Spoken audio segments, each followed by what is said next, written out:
Ani, Bojo, Kwe, Tansi, Scano. It's Brian and Catherine at Moonstarlodge in South Central Georgian Bay in Ontario.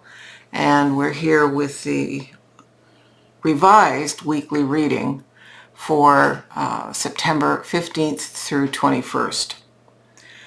The 21st happens to be the very last full day of summer, and we will be already by that day into the energies of the new moon of Weaves the Web, Grandmother Spider Woman, the grandmother of the 10th moon cycle. I feel like I need to do a separate little video for her at some point this week. This reading is a replacement reading for the one we'd already done. Thank you, Gina Gorman, for letting me know that spirit voice came up loud. It sounded like electrical buzz, but Brian's had quite a job getting through edits and stuff and reworking our software. That was a bit onerous for him, so applause to the cranky old tech department for what they had to go through for this. So I decided not to do further love reading to replace it, like not to go back and replace the same cards or anything like that. I think that door has closed. With all the issues of eclipse season that we're in right now, the fact that at the end of this week, on the 21st, is the last full day of summer, and it's the energies of that new moon. So we have a lot going on. So given that fact that it was completely a washout reading that was already recorded, it was already up on YouTube, we brought out the Deviant Moon, the Tarot for the ancestors. I haven't given up on the Marigold Tarot, I'm just mixing things up. Back again, Earthly Souls and SpiritsMoonOracle. The authors and artists will be in the description. You just click on the title of this video and you can read all about it. The Wandering Soul Oracle that goes with the Wandering Moon Tarot. The Seasons of the Witch Mabon, which is another word for autumn equinox. Queen of the Moon Oracle and Moon Magic, as well as the Wandering Echo. So I will ask my tech advisor here, my science advisor,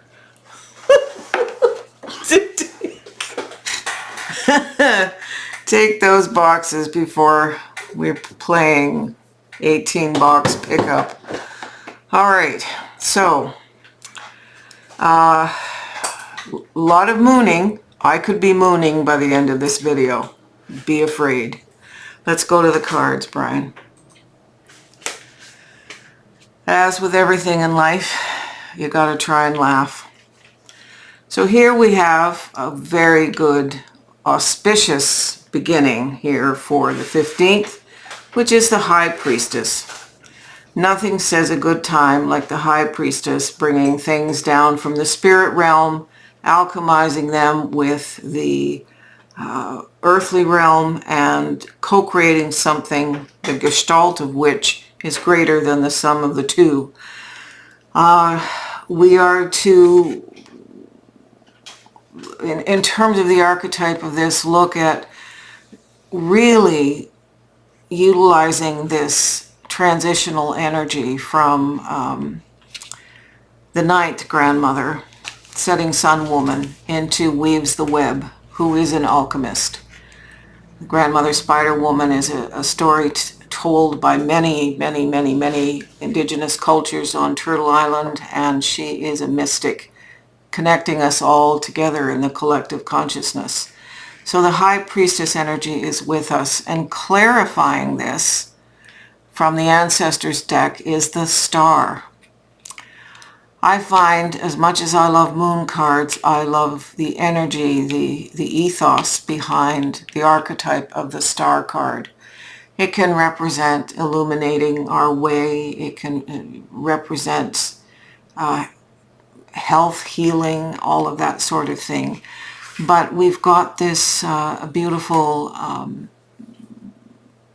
being here with her hounds connecting to the moon, or the star. And so this is an auspicious beginning to the week. So let's see where we're going. Well, apparently we have a party here. We've got some collective energies, good emotional support from friends, even if they're, inside a fish that might be eating them. I'm not sure. This is about being social and not withdrawing, at least in the beginning of the week. It's clarified by the card Peppers. And the card for Peppers is, be fierce about the ways in which you protect yourself. Allies await. Well, we have our allies. And that brings up, what are we protecting ourselves, and why do we need allies? Well, let's see. We have the Ace of Pentacles. So there's a new earthbound, third dimensional thing incubating here in this moonlight. Pentacles are, as I say, the element of earth. They're home, family, how we make our living, how we spend our time, the kind of community we develop, how we live our lives in this lifetime. And so there's a new energy forming. It's incubating, it's present to us. And this dragon is holding on in fierce protection. There's a couple of ravens here. Interesting. It's clarified by imagine. And absolutely, we must spend some time with our ancestors, imagining how this is going to proceed. We know that energy flows where attention goes. So if we want to manifest something beautiful for this new moon, we've got to put some thought to it and recognize where good things can happen. Excuse me.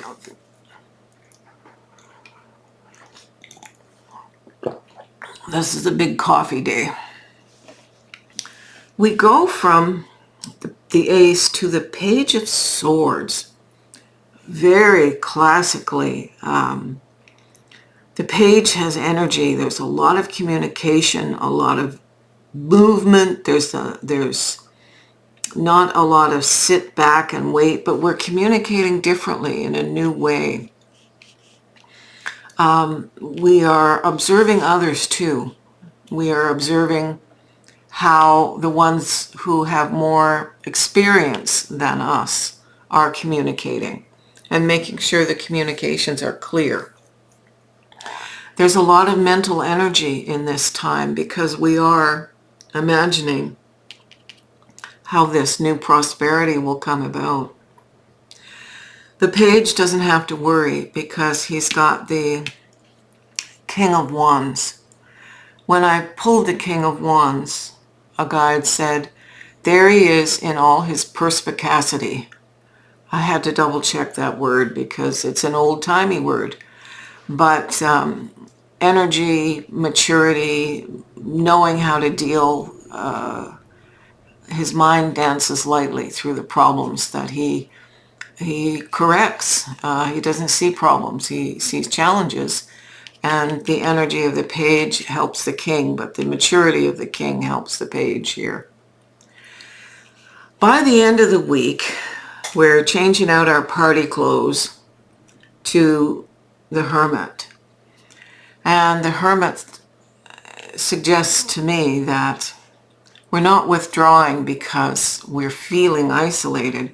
We're withdrawing to put together all this energy and information that we have acquired during the week. It comes quickly and it has to be synthesized. So by turning inward and using the reflection here of the moon, we are able to synthesize and make a good plan. Being the hermit means we are in somewhat of a liminal space. We are between worlds. We may feel like we're more out of touch with our third dimensional life, which is represented here, but we don't have to feel that. This is coffin-shaped, but it's not a coffin that confines us. There's an opening here, definitely an opening. Being comfortable in the liminal space is like astral projection. You know you're out of your body. There could be some concern that you don't make it back into your body in the beginning. But once you understand the liminal spaces, and we're getting into the dark months, so we all have to become used to that. We've got some pretty powerful allies, though, for sure, in this reading. From the Star to the King of Wands and the High Priestess. So moving forward, the Hermit here is facing the Death card. Death is the ending of an old paradigm. And this is representing, the end of the week, just as summer is pretty much at its close. And it's clarified by this card from the Queen of the Moon, Patience. It represents the green corn moon, patience. So we need to be patient with the transformation. We need not assume that we have to just get it all over with, like, ooh, it's like going for a needle, that idea, like, oh God, I just want to get it over with. No, we're being asked to be patient with this transformative time. Brian, can you dose and see if this death transformation, the end of summer transformation, is a matter of days, weeks, or months?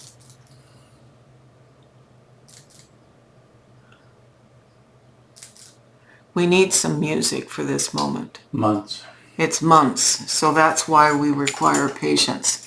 Well, that's good. It means it's a big one and something for us to look forward to. Well, finally, we have the consort of the king. It's the Queen of Wands.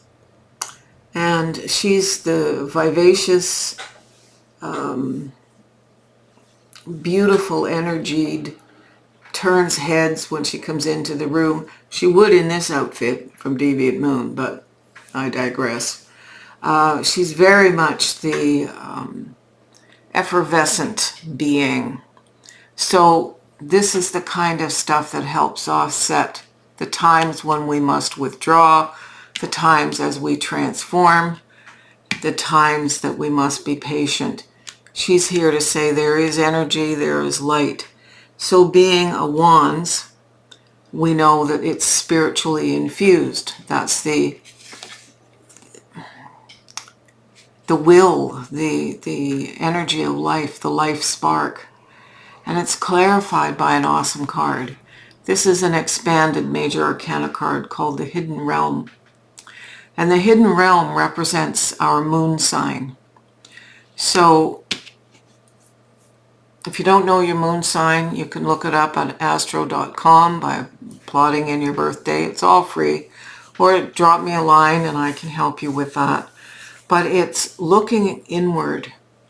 So although the Queen of Wands is very much an extrovert, she's bringing you the energy to help with the transformation.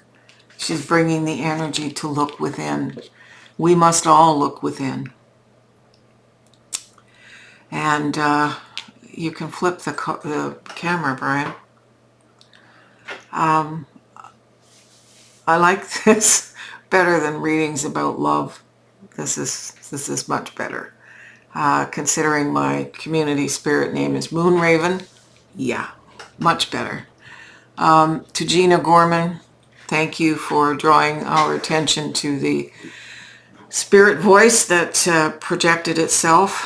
Normally I would run something like that through a filter to see if there's words. I just didn't have that this week. Anyway, I've pulled you a card and it says, this is for Gina and anybody else it resonates with.